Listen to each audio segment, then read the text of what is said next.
Bagaimana cara ta'aruf yang benar? Ta'aruf secara bahasa berasal dari kata ta'arofa yata'arofu, yang artinya saling mengenal.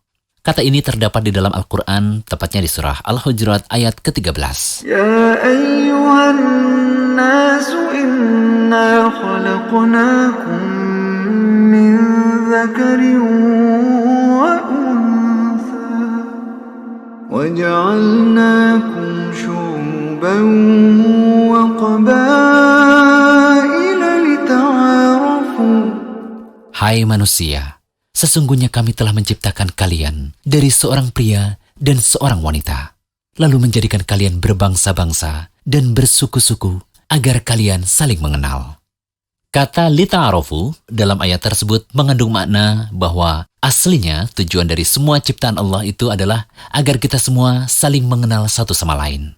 Sehingga secara umum, ta'aruf bisa berarti saling mengenal. Ta'aruf adalah tahapan yang harus dilalui seseorang ketika hendak menikah.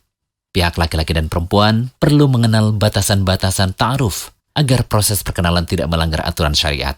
Juga keduanya bisa mengetahui kekurangan dan kelebihan masing-masing individu yang nanti akan menjadi pasangan hidupnya. Sebenarnya, tidak ada cara khusus dalam masalah ta'aruf. Intinya, bagaimana seseorang bisa menggali data calon pasangannya tanpa melanggar aturan syariat maupun adat masyarakat. Hanya saja ada beberapa catatan yang perlu diperhatikan terkait ta'aruf. Apa saja? Yang pertama, sebelum terjadi akad nikah, kedua calon pasangan, baik laki-laki maupun wanita, statusnya adalah orang lain. Sama sekali tidak ada hubungan kemahroman. Sehingga berlaku aturan laki-laki dan wanita yang bukan mahram. Keduanya tidak diperkenankan untuk berduaan, saling bercengkrama, tebar pesona, apalagi sambil gombal-gombalan, baik secara langsung atau melalui media lainnya. Kedua, luruskan niat bahwa ta'aruf betul-betul karena ada iktikat baik, yaitu ingin menikah.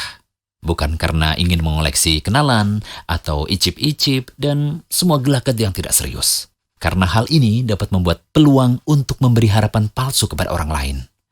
Nah, tindakan seperti ini termasuk sikap mempermainkan orang lain dan bisa termasuk kedzaliman.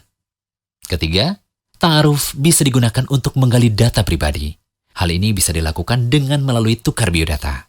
Masing-masing bisa saling menceritakan biografinya secara tertulis, sehingga tidak harus melakukan pertemuan untuk saling cerita. Ingat ya, tulisan mewakili lisan.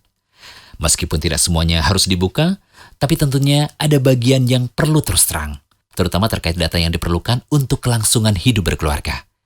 Dan ada juga yang tidak harus diketahui orang lain, seperti dosa masa lalu misalnya. Nah, jika ada keterangan dan data tambahan yang dibutuhkan, sebaiknya tidak berkomunikasi langsung ya, tapi bisa melalui pihak ketiga, seperti kakak lelakinya atau orang tuanya.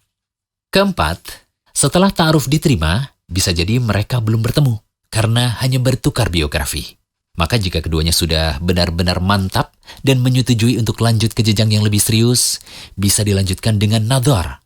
Nadhar bisa dilakukan dengan cara datang ke rumah calon pengantin wanita, sekaligus menghadap langsung orang tuanya.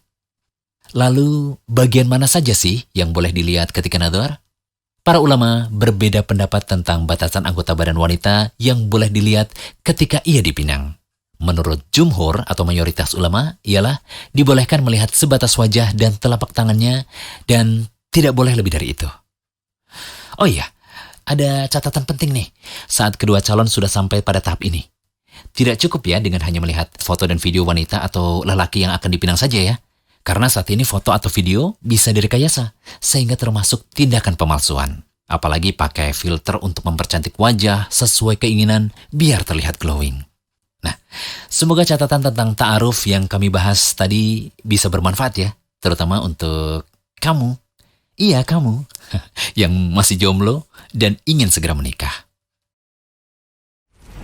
Jangan lupa kunjungi rumaiso.com.